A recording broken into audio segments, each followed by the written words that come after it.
Welcome, guys. So I'm gonna do something a little different today, right? Because a gentleman reached out to me, a Jamaican gentleman reached out to me through the channel because he broke up the channel, and I guess he emailed me through the YouTube channel and was telling me how he had enjoyed the videos and whatnot. But more importantly, it turns out that we have a whole heap of things in common because he lived in the same area as me in Jamaica. He lived in Coltart, which I'd done a video before talking about cow thief and butcher, and a lot of them lived in Coltart. And as it turned out, he lived in Coltart, and he used to know the same butcher, Natty Gray, that I talk about in the video, right? And he said he used to walk down to school, and a gentleman by the name of Eversley Bodden used to give him a ride, and how him liked the man, and the man was a gentle guy and so on. He worked at Reynolds. And Eversley Bodden I know from I'm a little girl, and even when I was sick with gastro and I was at St. Andrew's Hospital in Kingston, Eversley Bodden was in there, and he wasn't well at the time, and he had them wheel him to my room to come and tell me hello. And meanwhile he was much sicker than I was, and I think he passed some weeks later than that. But I remember him as a little girl. We used to have him anthurium in the garden and watering them in the evening time, and he was just a nice fella. I think he was originally from Cayman, but he lived a couple farms over from us, so I knew him, and this gentleman also knew him. And he also knew he was family actually to the people who we did business with when we had the bakery and bought plastic bags from them, and that is his family. A business called Plastic Bag Packaging in Kingston, and he even knew the name of the man that we did business with, Brian Lamb. And just so many things in common. This is a gentleman a little older than I am, who lived in the same area and has similar memories. And here's a big clincher now. His uncle and himself knew my grandmother. Now, not even me never know my grandmother because she died before me born. I really wish I got to know her because I hear a whole heap of stories about her. And this gentleman and his uncle, not only did they know her, but they used to drive up and down in her car with her in St. Anne's Bay and all of that. And I'm sure he could tell me a lot of stories about my grandmother. So anyway, this gentleman turns out to be an accomplished Jamaican author. His name is Glen Laman, and he wrote this book with Basil, and it's a collection of short stories about Jamaica, and I think a lot of them are their personal family memories and events that occurred in their lifetime, and they just break them down into these little stories. And I have his permission to read you one of the stories today. And the book is called The Hero of Fern Gully. Now, I know in the video it kind of goes back way, but the Hero of Fern Gully is the name of the book, and it is available on Amazon, and I highly recommend it. And no, I don't make a commission. I'm just doing this because we're all Jamaicans, and we must big up one another and respect each other's talent and so on. So I definitely respect this gentleman's talent, and I'm going to read you this story, and I hope you enjoy it. The story is called The Hero of Fern Gully by Glen Laman, and here we go. All right. The small Hyundai sedan is struggling uphill along a narrow winding road through the Fern Gully. It is heading toward the town of Moneague and away from the resort town of Ocho Rios. Behind the Hyundai, a stream of headlights beam on the small vehicle as the driver turns off the AC in the hope that its tiny engine would generate a little more power. Neville is driving. He's accompanied by two sisters, Cherry and Blossom. They're visiting from America to celebrate their grandmother's 97th birthday, which we feel that could be her last.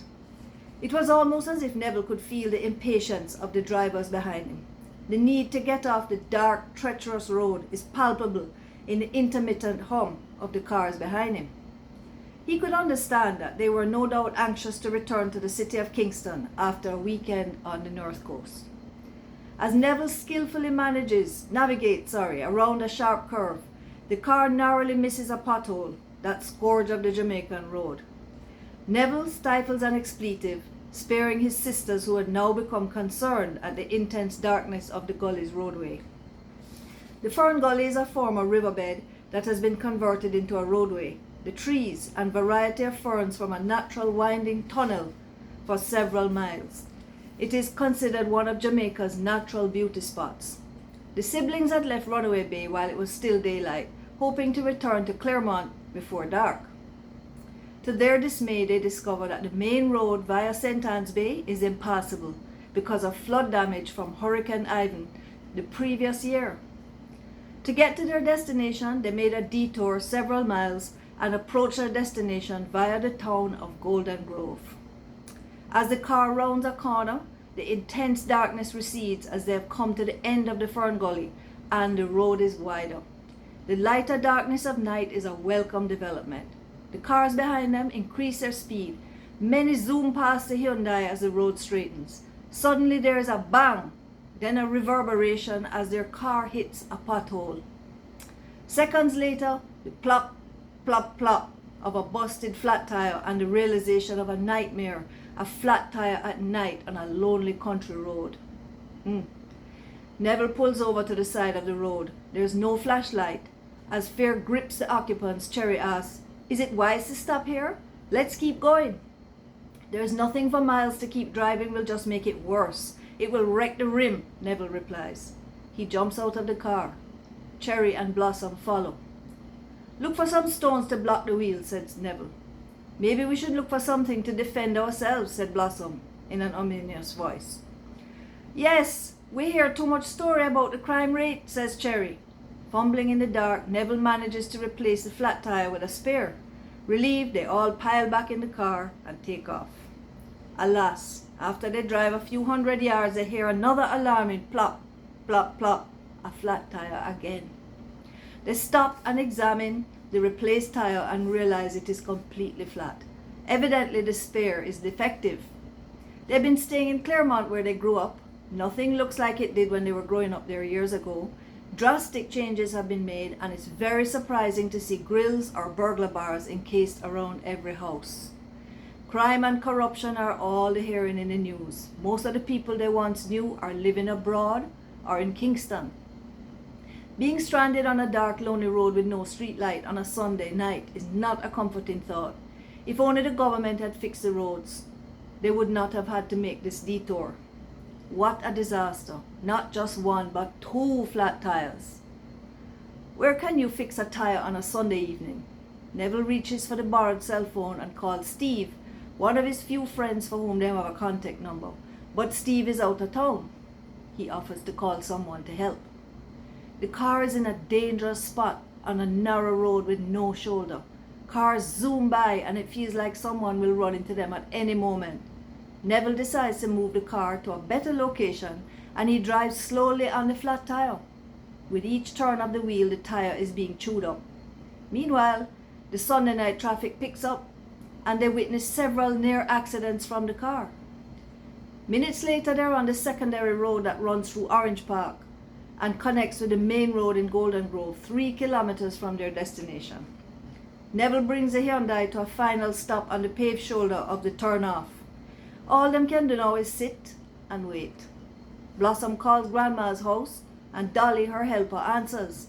She explains they will be late because of their predicament. Moments later, Steve calls back to say his friend Troy is on the way to assist them.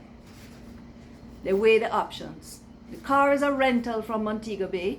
There's no way they can leave it overnight where they're to get a ride home, but where to get a new tire. The flat on the car is now completely ruined. Where is AAA when you need them? Peering into the dark night, Neville glances at his watch but couldn't see his own hand, much less the watch. He starts up the engine and looks at the bright dashboard. 9 o'clock, he mumbles, to no one in particular.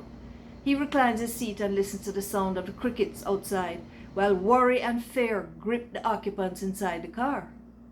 Suddenly, screeching tires cause everyone to jump up in alarm. Beams from the headlamps illuminate the path as the other car stops alongside them. A young man hops out.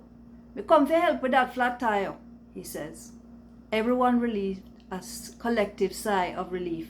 Neville opens the door and shakes the other man's hand. "What's your name, sir?" "Ian." This does not compute. Steve had said someone named Troy would be coming. "Where you come from, Ian?" Ian says he's from Golden Grove and was sent by a guy he only knows as Pops. This story does not match up with what they're expecting. Can they trust this stranger? Ian senses their hesitation. He suggests that they use his spare and retrieves it from his trunk. It's the same size as a Hyundai, but the logs don't match up. Ian says there's a tire place in Ocho Rios that is open Sundays, but how do they proceed? Me not going in that car, whispers Cherry. Me neither, adds Blossom. Neville doesn't want to leave his sisters alone with the car. Ian volunteers to remain with the Hyundai while they take his Toyota Camry to find a tire. That seems reasonable and they quickly accept his offer. After exchanging cell phone numbers, they head back towards Fern Gully and Ocho Rios. A few minutes later, Ian calls to tell them that his car is low on gas and they should get some in Ocho Rios. They find a gas station and fill the tank. The tire store is at a place called Exchange between Ocho Rios and Aracabesa.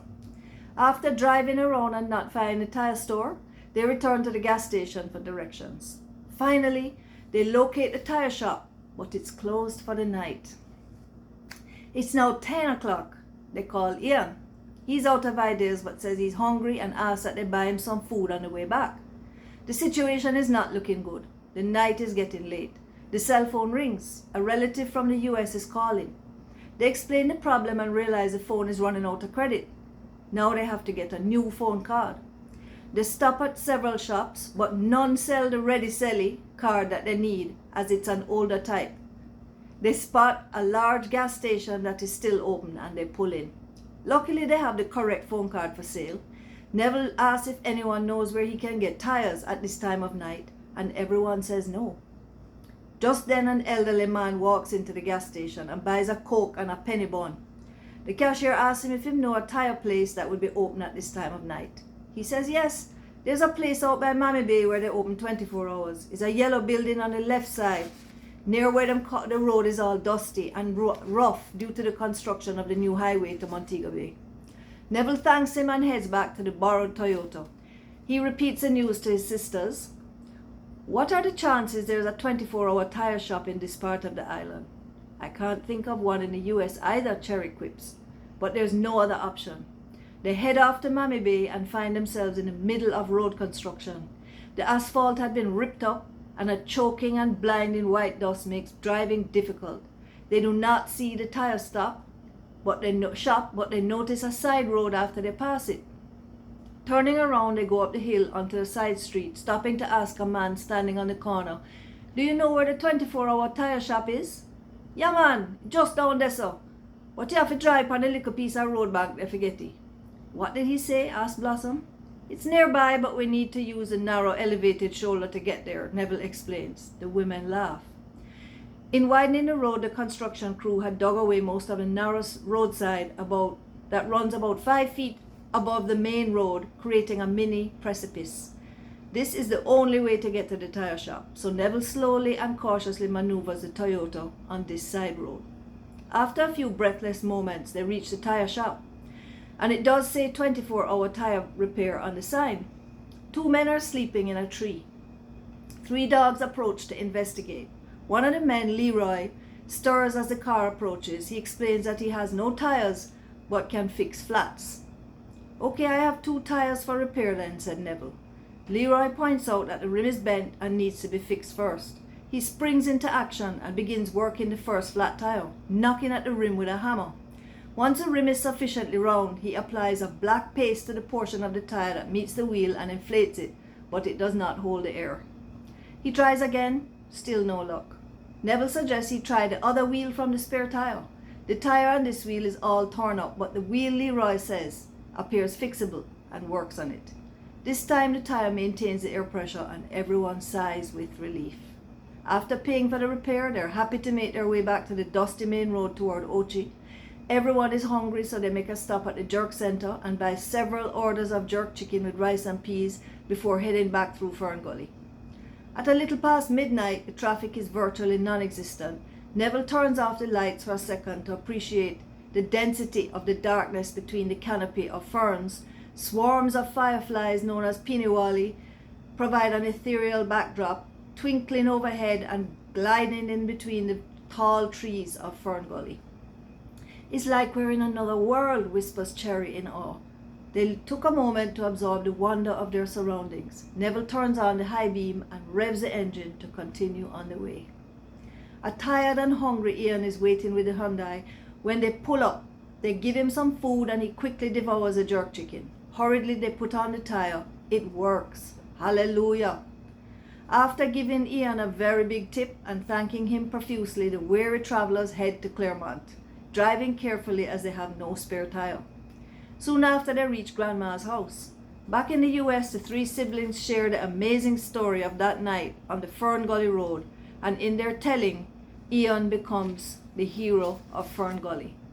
And that's the story, and that's the book, guys. And I just love these stories. And you know, there's other stories in there. It was written, co-authored by his friend Basil, and they both put stories, as I said earlier.